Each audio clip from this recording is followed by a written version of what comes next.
Assalamualaikum warahmatullahi wabarakatuh. Waalaikumsalam warahmatullahi wabarakatuh. Salam sejahtera buat sahabat seluruh umat beragama Sanusantara dan seluruh makhluk Sang Pencipta alam semesta. Jangan lupa klik subscribe dan klik tombol loncengnya agar bisa mengikuti video-video saya selanjutnya. Terima kasih. Di satu surah ini ya sahabat ya, saya akan membicarakan tentang Pancasona ya sahabat ya. Mungkin sahabat-sahabat semua itu sudah tidak asing lagi dengan nama Pancasona ya sahabat ya. Karena Pancasona tersebut zaman dahulu itu dijadikan kekuatan atau ilmu andalan para kesatria zaman kerajaan dulu ya sahabat ya. Kewajian ini itu banyak jawara-jawara dahulu itu mempunyai ya sahabat ya, tapi sekarang mungkin sudah jarang ya sahabat ya, walaupun ada cuman beberapa ya, tapi banyak yang tidak memperlihatkan Pancasonanya ya sahabat ya.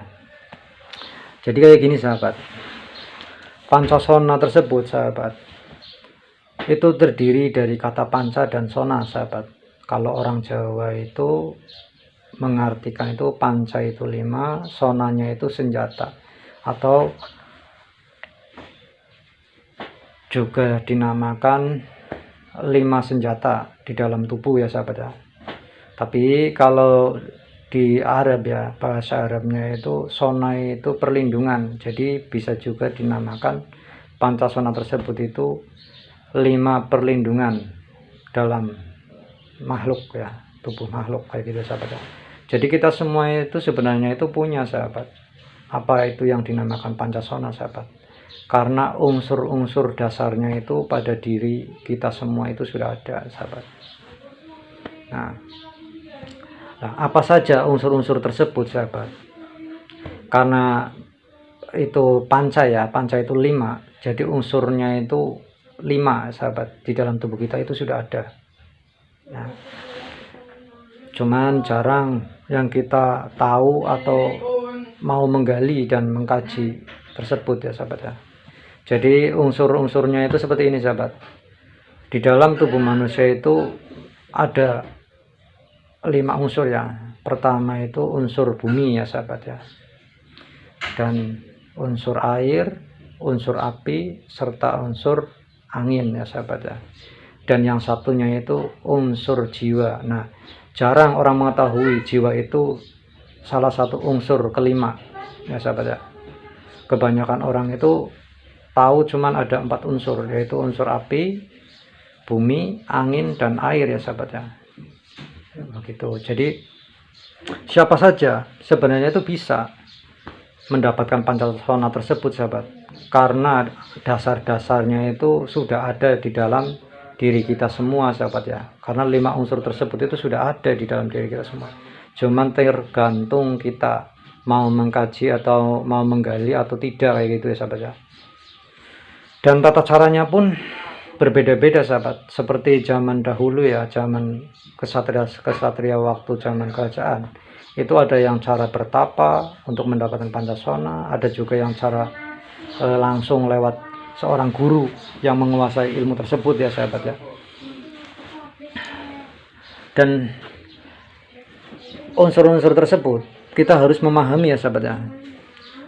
Nah, kalau kita ingin tahu Pancasona itu kita harus memahami pertama itu 4 unsur tadi. Nah, bagaimanakah unsur bumi tersebut? Nah, kita harus mempelajari unsur bumi. Ya, unsur bumi itu wataknya bumi itu seperti apa kita harus ketahui, dan watak bumi itu seperti apa, terusan jalan bumi itu seperti apa, kita harus pelajari sahabat. Kalau kita sudah bisa mempelajari watak dan jalan bumi, kita tinggal mempelajari unsur air ya. Unsur air itu nanti wataknya seperti apa dan jalannya seperti apa kita pelajari juga sahabat ya. Setelah kita sudah mempelajari unsur bumi dan unsur air, kita beralih kepada unsur angin sahabat. Nah, bagaimana cara unsur angin tersebut, tata cara jalannya atau wataknya seperti apa, kita harus juga pelajari, serta unsur api ya sahabat ya. Kalau sudah kita bisa mempelajari unsur api dan pengendalinya ke seperti apa ya, mengendalikan api seperti apa, kita pasti akan menemukan unsur jiwa gitu ya sahabat ya. Soalnya apa? Kalau kita sudah menemukan 4 unsur tersebut dan unsur jiwa kita tidak bisa menemukannya, kita akan mempunyai kesombongan dan keangkara murkaan sahabat ya. Contoh, salah satu tokoh di pewayangan ya, ada itu Dasamuka ya. Dasamuka itu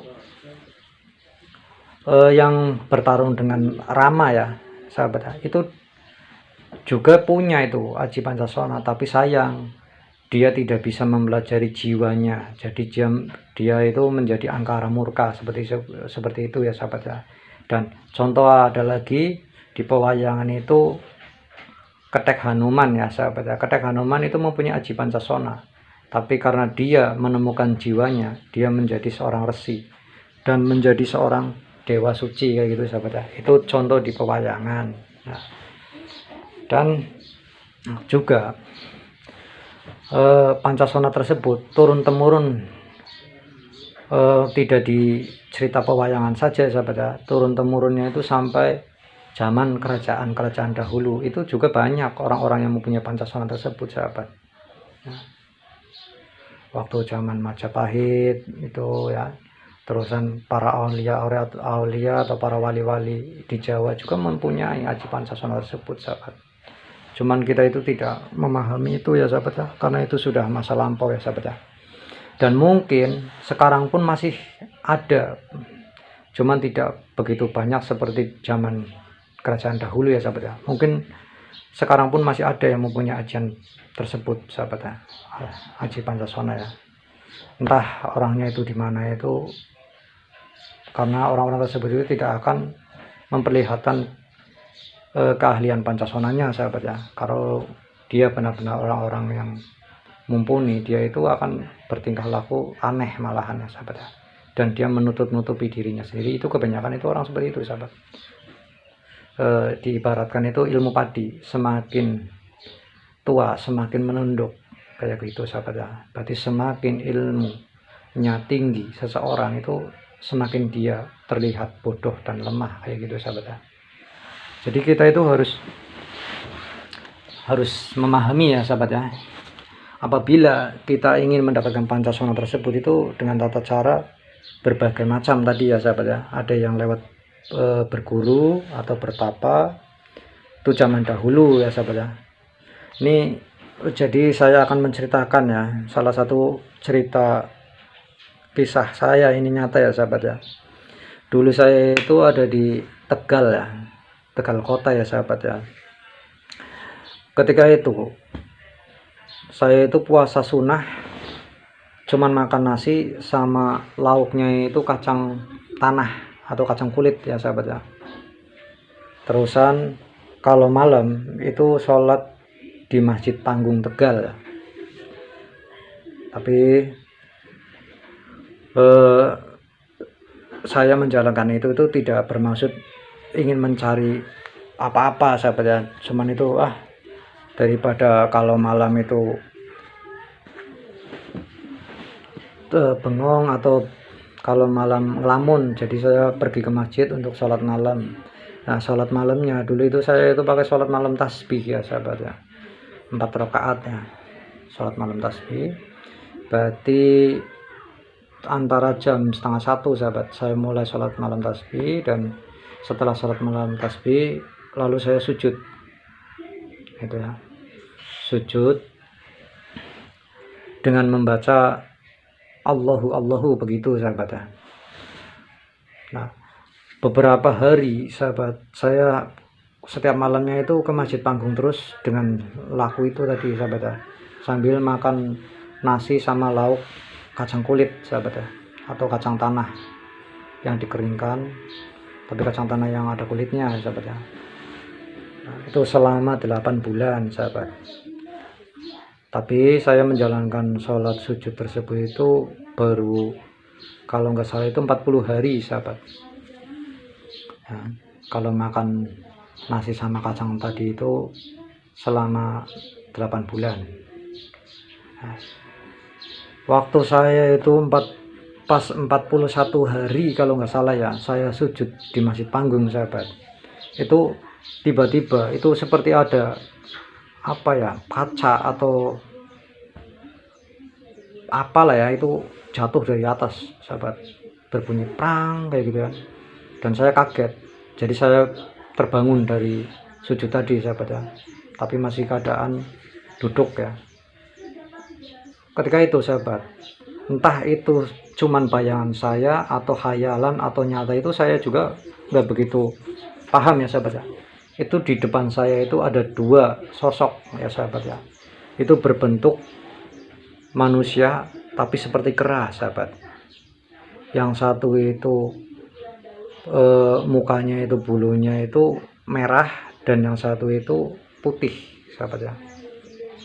Saya nggak ngerti sahabat, saya pun rada kaget dan rada takut, loh kok setelah saya bangun dari sujud ada 2 sosok tersebut di hadapan saya sahabat. Dan mereka itu bilang begini sahabat, 1000 hari lagi Pancasona, kayak gitu sahabat. Dan setelah mereka ngomong seperti itu sahabat, lalu mereka itu tiba-tiba menghilang sahabat. Dan saya kaget kan, loh kok. Nah, di pikiran saya itu berpikir Pancasona, kalau Pancasona itu kan katanya matinya susah kayak gitu kan sahabat ya. Jadi seketika itu ya sahabat ya, saya langsung beresin itu sajadah, langsung gegas pulang sahabat, karena takut tadi sih ada ucapan tadi, 2 sosok makhluk tadi yang berwujud seperti kera tapi satunya putih satunya merah sahabat. Dia bilang 1000 hari lagi itu Pancasona. Saya takut sahabat malahan, karena saya berpikir kalau Pancasona itu matinya nanti susah kayak gitu sahabat ya. Menurut cerita-cerita orang kan, kalau orang yang punya Pancasona itu matinya susah. Jadi begitu sahabat. Jadi kayak gini sahabat ya, itu cerita nyata saya pernah mengalami ya.